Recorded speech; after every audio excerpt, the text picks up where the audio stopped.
नमस्कार, आप देख रहे हैं खबरें अभी तक। मैं हूं आरती देशवाल। ये है हमारा खास बुलेटिन 24 की खबर, जहां हम बात करते हैं सियासत की। जी हां, आजकल ये कह सकते हैं कि सियासत अपने पूरे दमखम पर है।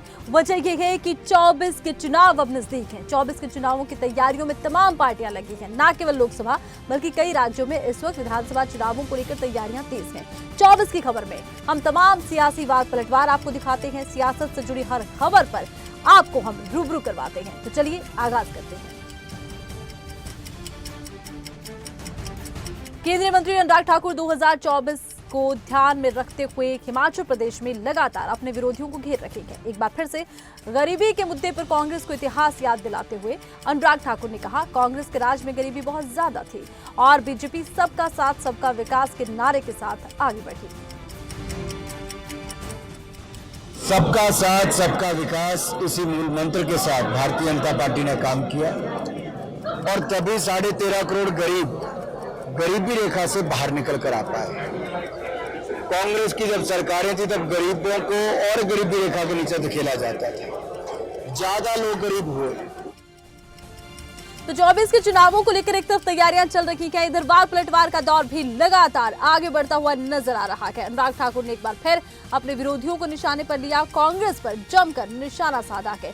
गरीबी के मुद्दे पर कांग्रेस को याद दिलाया कि आपके राज में गरीबों का क्या हाल था। विजयदशमी के मौके पर राष्ट्रीय स्वयंसेवक संघ के स्वयंसेवकों को संबोधित करते हुए संघ प्रमुख मोहन भागवत ने जो कहा है उसमें कई संदेश हैं। उसमें एक तरफा मौजूदा सरकार की तारीफ है, साथ ही साथ कहा है कि ठंडे दिमाग से सोचकर वोट दें। इसलिए इस परिस्थिति के चलते ये समझना चाहिए, समस्या सबकी है। कौन विकास नहीं चाहता और किसकी दौड़ नहीं है अपने विकास के लिए। देश के अपने मर्यादित संसाधनों पर 140-42 करोड़ की जनसंख्या, उन सबका अधिकार है, तो स्पर्धा तो रहेगी। तो हमको मिला, उनको नहीं मिला, मुझे नहीं मिला, उसको मिला, ये समस्याएं सबकी समस्याएं हैं। सबको जल्दी है सब ठीक हो, परंतु ये सारी समस्या है, उनके कारण हम पर अन्याय हो रहा है, हमको अलग किया जा रहा है। शिवसेना यानी कि यूटीबी सांसद संजय राउत ने कहा है कि अलग अलग विचारधारा वाले लोग इंडिया गठबंधन में आ गए हैं, वो तानाशाही के खिलाफ लड़ने की कोशिश कर रहे हैं। तो मोहन भागवत को भी देश को बचाने के लिए इंडिया गठबंधन का समर्थन करना चाहिए। तो इंडिया गठबंधन के समर्थन के लिए मांग करते नजर आएगी। अगर मोहनराव भागवत जी इंडिया की बात कर रहे हैं तो उनकी बात राष्ट्रहित की नहीं है। भिन्न विचार के लोग अगर इंडिया ग्रुप में आए हैं और वो तानाशाही के खिलाफ लड़ने की बात करते हैं तो मोहनराव भागवत जी ने इंडिया का समर्थन करना चाहिए, क्योंकि देश को बचाना है, लोकतंत्र को बचाना है और संविधान को बचाना है।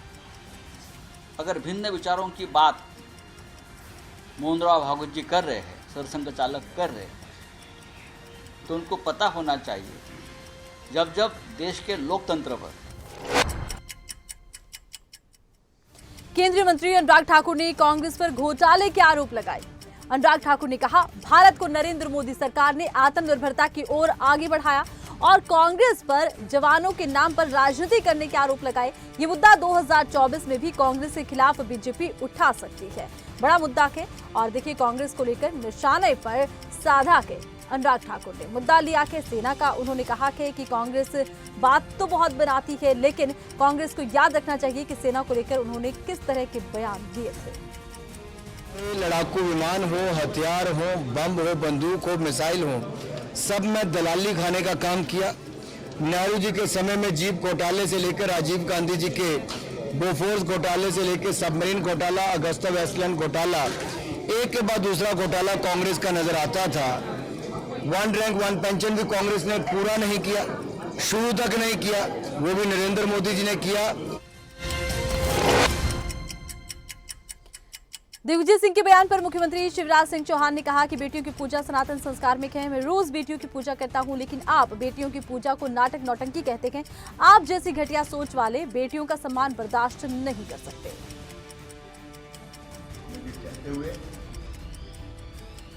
बहुत दर्द है और पीड़ा है। बेटियों की पूजा ये सनातन संस्कार है और पूरा देश कल बेटियों की पूजा कर रहा था। बेटियों के पांव पखारे जा रहे थे, कन्या भोज किए जा रहे थे। मैंने भी बेटियों की पूजा की। हाँ, मैं तो रोज बेटियों की पूजा करता हूं, लेकिन बेटियों की पूजा को आप नाटक नौटंकी कहते हैं। आप जैसी घटिया मध्य प्रदेश में विधानसभा चुनाव को लेकर कांग्रेस कार्यकर्ताओं ने पार्टी के प्रदेश अध्यक्ष कमलनाथ के आवास के बाहर हनुमान चालीसा का पाठ कर दिया और हजूर विधानसभा क्षेत्र से उम्मीदवार बदलने की मांग उठाई है। तो उम्मीदवार बदलने की मांग जरूर उठाई गई है। अब देखना ये होगा कि इस मांग पर क्या पार्टी विचार करती है और कब तक ये विचार किया जाता है। हनुमान चालीसा का पाठ विगत 3 जनवरी से 51,000 हनुमान चालीसा का पाठ चल रहा है। हनुमान जी दद्दा जी महाराज के चरणों में अर्जी लगा रहे थे पहले से कि माननीय कमलनाथ जी मुख्यमंत्री बने, लेकिन जो टिकटों का वितरण हुआ है उसमें सर्वे के आधार पर टिकट नहीं हुए। आज हम एक हुजूर विधानसभा के टिकट बदलने के लिए माननीय कमलनाथ जी के पास आए थे और यहीं पर हमने हनुमान चालीसा का पाठ इसलिए किया कि कमलनाथ जी भी हनुमान जी के भक्त हैं, वो कहीं ना कहीं वो सुनेंगे कि उनको भी मुख्यमंत्री बनना है और हम भी अरदास लगा रहे हैं कि वो मुख्यमंत्री अखिलेश यादव को भावी प्रधानमंत्री बताते हुए लखनऊ में पोस्टर लगाए जाने पर बीजेपी के राष्ट्रीय महासचिव कैलाश विजयवर्गीय ने कहा, पहले वो खुद जीत जाएं, उनकी पार्टी जीत जाए, उसके बाद प्रधानमंत्री बनने के सपने देखने चाहिए। सपने पहले से देखना सही नहीं है। तो पोस्टर लगा और अब इस पोस्टर को लेकर खूब प्रतिक्रियाएं सामने आ रही हैं। अखिलेश यादव को भावी प्रधानमंत्री दिखाते हुए एक पोस्टर सपा कार्यालय के बाहर लगाया गया था। इसी पर कैलाश विजयवर्गीय की ये एक प्रतिक्रिया सामने आई। उन्होंने कहा, पहले खुद जीते, उनकी पार्टी जीते, उसके बाद कहीं जाकर वो सपना देखे प्रधानमंत्री बनने का। अभी से सपना देखना उचित नहीं है। उनकी पार्टी की तरफ से जिस तरह ये पोस्टर लगाया गया था, अब ये पोस्टर चर्चाओं में है कि पहले खुद जीत जाएं, उनकी पार्टी जीत जाए, उसके बाद सपना देखें प्रधानमंत्री का। वैसे भी जो गठबंधन बना है, घमंडिया गठबंधन, उसमें हर व्यक्ति प्रधानमंत्री है और प्रधानमंत्री के सपने देख रहा है, तो वो सपने देखते रहेंगे और अगले प्रधानमंत्री फिर से डंके की चोट पर न। समाजवादी पार्टी प्रमुख अखिलेश यादव के भावी पीएम के प्रतीक वाले पोस्टर पर बीजेपी नेता मनजिंदर सिंह सिरसा कहते हैं, इस भारतीय गठबंधन में कई पीएम उम्मीदवार हैं। इंडिया गठबंधन को लेकर उन्होंने कहा, पीएम के उम्मीदवार कहीं है, हर कोई कह रहा है वो पीएम उम्मीदवार है। अखिलेश यादव, उन्हें लगता है अगर अरविंद केजरीवाल पीएम उम्मीदवार हो सकते हैं तो फिर वो क्यों नहीं हो सकते। कि ऐसा है, इस इंडिया अलायंस में अनेकों पीएम के कैंडिडेट बन चुके हैं। अब तक हर को कह रहा है मैं भी कैंडिडेट हूँ, मैं भी कैंडिडेट हूँ। अब सबको लग रहा है 30-32 पार्टियां हैं, अगर अरविंद केजरीवाल कैंडिडेट हो सकता तो अखिलेश को लगता मैं क्यों नहीं हो सकता, राहुल को लगता है अगर नीतीश कुमार जी हो सकते हैं तो मैं क्यों नहीं हो सकता। तो सब लोग अपनी अपनी डफली बजा रहे हैं, क्योंकि अलायंस ही इसलिए बना था अपनी लूट सूट से बचने के लिए, ईडी से बचने के लिए। तो सबको पता यार पीएम का कैंडिडेट तो बनना है, कौन सा पीएम बनना है, तो ये तो शौक पूरा कर लें तो कर लो भैया, अच्छी बात है, ये शौक पूरा करने में कोई हर्ज नहीं है। कि ऐसा है, वरिष्ठ कांग्रेस नेता दिग्विजय सिंह के कथित बयान के बारे में पूछे जाने पर कांग्रेस ने शिवपुरी में 3 मजबूत उम्मीदवारों को मैदान में उतारा, क्योंकि ज्योतिरादित्य सिंधिया ने मैदान छोड़ दिया है। केंद्रीय मंत्री ज्योतिरादित्य सिंधिया कहते हैं, क्या आप कभी भी दिग्विजय सिंह को गंभीरता से लेते हैं। उन्होंने बड़ा सवाल उठाया कि दिग्विजय सिंह को लेकर उनका ये बयान काफी महत्वपूर्ण है, इस पर पलटवार उनकी पार्टी की तरफ से जरूर आएगा, लेकिन ये बयान अब चर्चाओं में आ गया है कि वो दिग्विजय सिंह को गंभीरता से नहीं लेते हैं। दिग्विजय सिंह कह रहे हैं कि सिंधिया जी शिवपुरी से मैदान छोड़ गए, इसलिए हमने कद्दावर कांग्रेस के नेता वहां से उतारे थे 6 बार पे। आप दिग्विजय सिंह जी को कभी सीरियसली लेते हैं? दिग्विजय सिंह कह रहे हैं कि सिंधिया जी शिवपुरी से मैदान छोड़ गए, इसलिए हमने कद्दावर कांग्रेस के नेता वहां से उतारे थे 6 बार पे। आप दिग्विजय सिंह जी को कभी सीरियसली लेते हैं?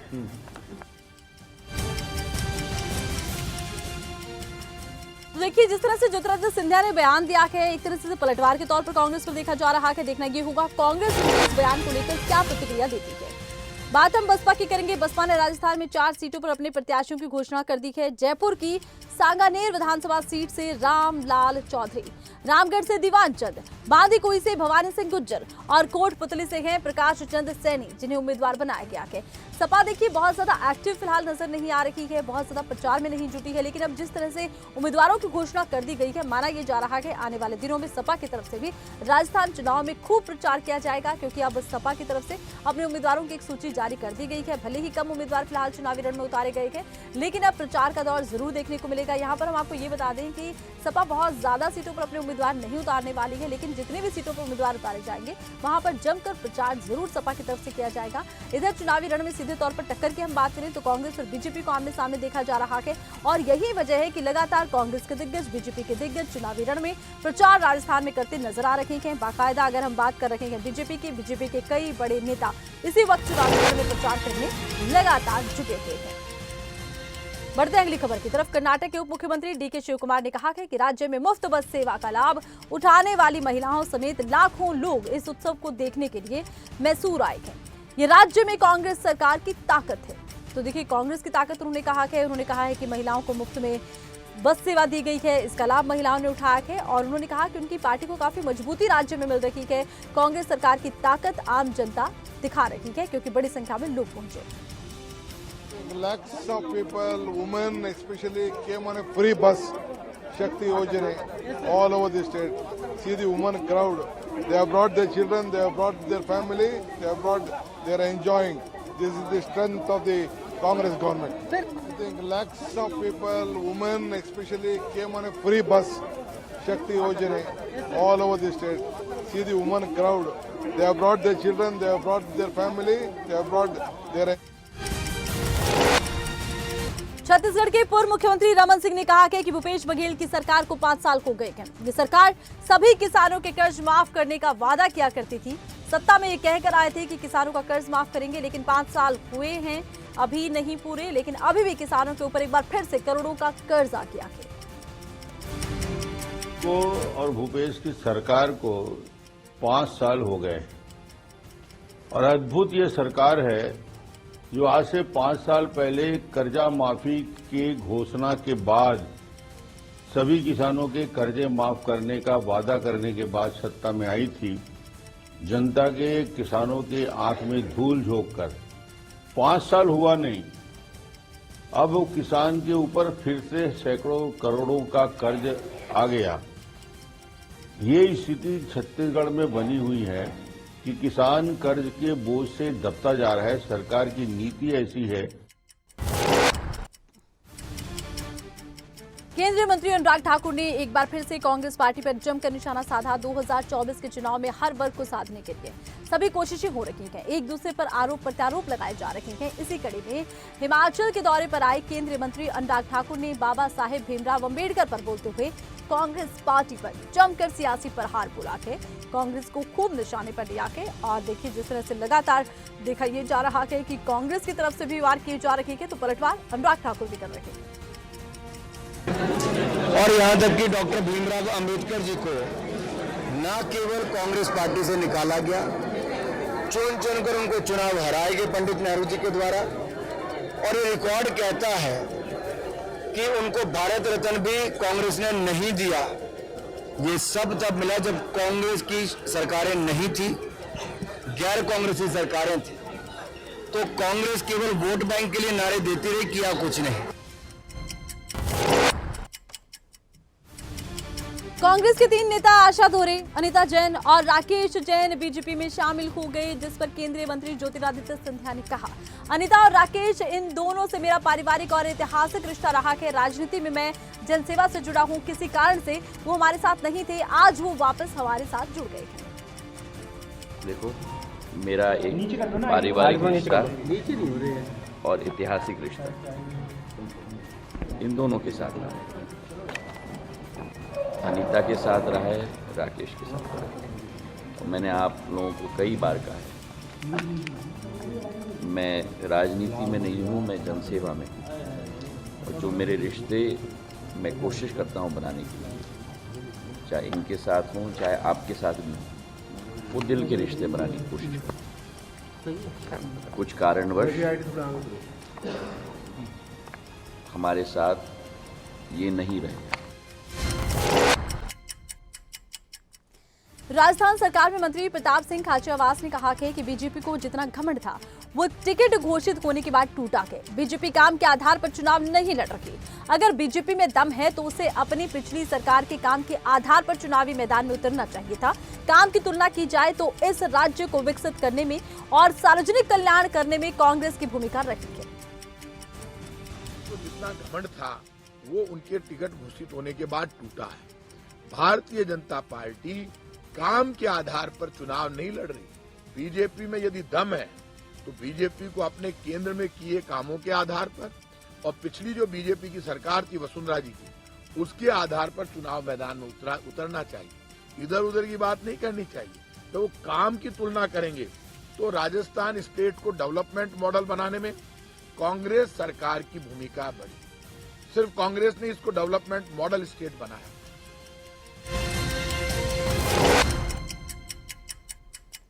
आगामी चुनाव जैसे जैसे नजदीक आ रहे हैं, सभी पार्टियां पूरे जोर शोर से अलग अलग कार्यक्रम कर रही हैं। हरियाणा के मुख्यमंत्री मनोहर लाल बुधवार को रोहतक के दौरे पर रहेंगे। सेक्टर 21 प्रदेश स्तरीय मेरी माटी मेरा देश कार्यक्रम में शिरकत करेंगे।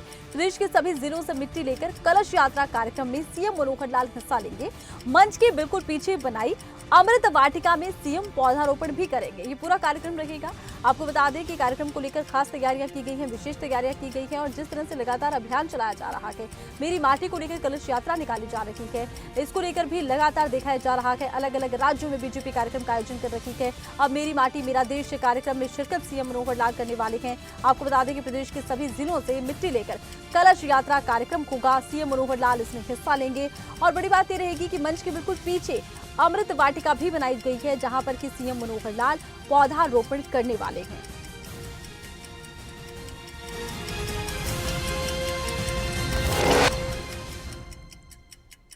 2024 के चुनाव से पहले सभी विधायक अपनी अपनी विधानसभा क्षेत्रों में लोगों की मांगों को ध्यान में रखते हुए खूब काम करवा रहे हैं। इसी कड़ी में हरियाणा के कैबिनेट मंत्री मूलचंद शर्मा बल्लभगढ़ विधानसभा के सेक्टर 2 निवासियों को 2.25 करोड़ रुपए की लागत से आरएमसी से बनने वाली सड़कों की सौगात देते नजर आए।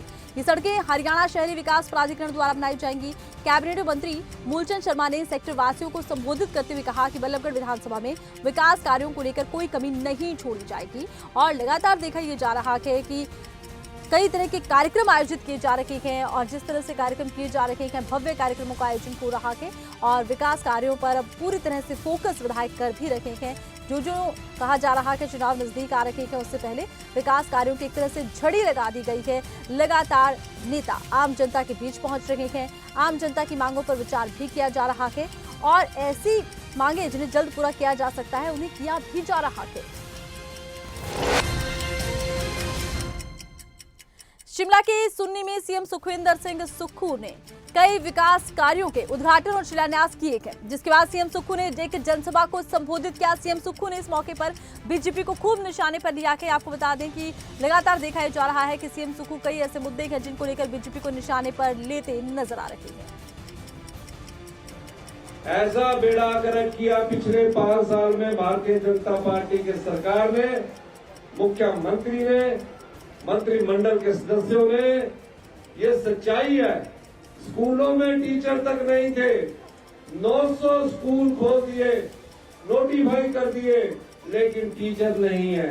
और आज हमसे उम्मीद कर रहे हैं, हम तो अच्छा करेंगे ही, लेकिन शिक्षा के स्तर में जो क्वालिटी एजुकेशन होना चाहिए था, हम दूसरे स्थान से खिसक कर 17वें स्थान पर पहुंच गए।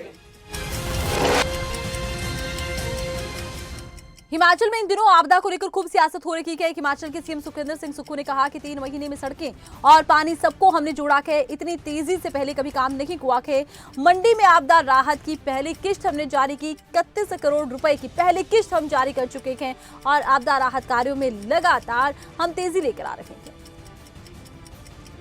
आप एक अंदाजा लगाइए कि 7 जुलाई के बाद से आपदा आई और आज 3 महीने में सड़कें, पानी और सब कुछ को हमने सब कुछ जोड़ दिया और आज आपदा राहत की मंडी में पहली किश्त भी जारी कर दी। इतने तेज़ी से पहले कभी कार्य हुआ हो।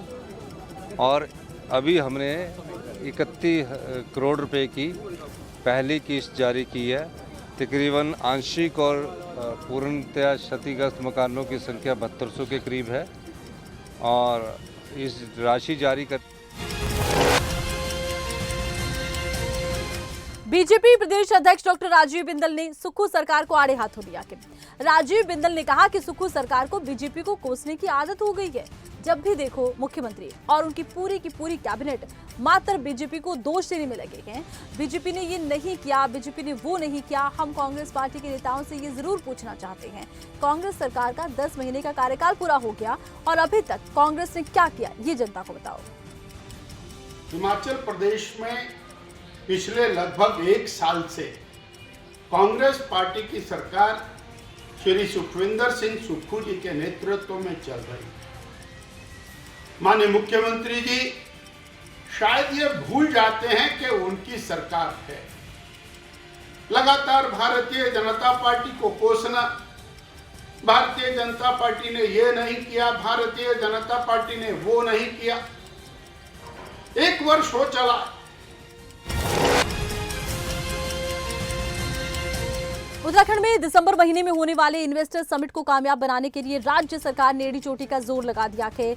जहां सीएम इन्वेस्टर समिट को सफल बनाने के लिए लगातार विदेशों के तक के दौरे कर रहे हैं, वहीं अब व्यवस्थाओं को लेकर शासन प्रशासन ने कमर कस ली है, तैयारियां तेज कर दी गई हैं।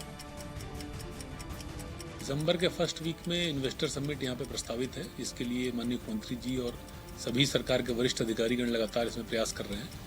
उसी के दृष्टिगत मेरे द्वारा आज जो इम्पोर्टेंट सड़कें हैं जिससे इन्वेस्टर समिट का जो वेन्यू है FRI, वहाँ तक लोग पहुँचेंगे और प्रस्थान आवागमन होगा, इसमें उन रोड्स का मैंने इंस्पेक्शन किया है। उसमें अधिकतर सड़कें ठीक हैं, कुछ सड़कें हैं जिसमें कुछ प्रॉब्लम्स मिली हैं, तो उसके लिए मैंने मेरे साथ प्रमुख अभियंता थे, यहाँ के मुख्य अभियंता जो देहरादून देख रहे हैं वो भी थे और तमाम और जो नीचे के अधिकारी हैं सारे लोग मौजूद थे। तो उनको मेरे द्वारा ये बता दिया गया है कि 25 नवंबर तक का डेडलाइन दिया गया कि दिल्ली में प्रधानमंत्री नरेंद्र मोदी ने कहा कि राम मंदिर में भगवान राम के विराजमान होने में बस कुछ ही महीने बचे हैं। भगवान श्री राम आने वाले हैं और राम के आने के उत्सव की शुरुआत तो विजयदशमी से ही हो गई है, लेकिन अभी इंतजार है जब रामलला का मंदिर पूरा होगा और मंदिर का उद्घाटन होगा, शुभारंभ होगा। कि हम भगवान राम का भव्यतम मंदिर बनता देख पा रहे हैं।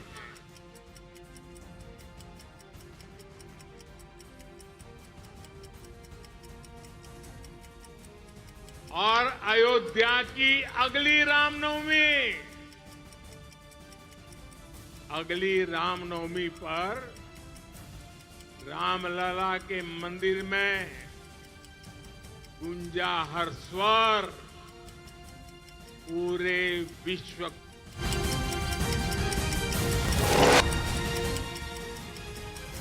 वहीं दिल्ली में प्रधानमंत्री नरेंद्र मोदी ने कहा कि इस बार हम विजयदशमी तब मना रहे हैं जब चंद्रमा पर हमारी विजय को 2 महीने पूरे हो गए। विजयदशमी पर शस्त्र पूजा का भी विधान है। भारत की धरती पर शास्त्रों की पूजा किसी भी भूमि पर आधिपत्य नहीं बल्कि उसकी रक्षा के लिए की जाती है शस्त्र पूजा। हम इस बार विजयादशमी तब मना रहे हैं जब चंद्रमा पर हमारी विजय को 2 महीने पूरे हुए हैं।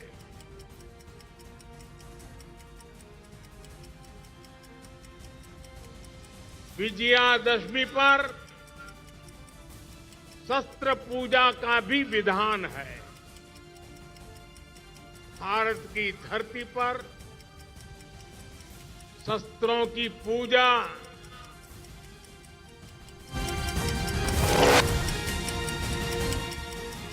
और इसी के साथ ही 24 की खबर में बस इतना ही। आप देखते रहिए खबरें अभी तक। नमस्कार।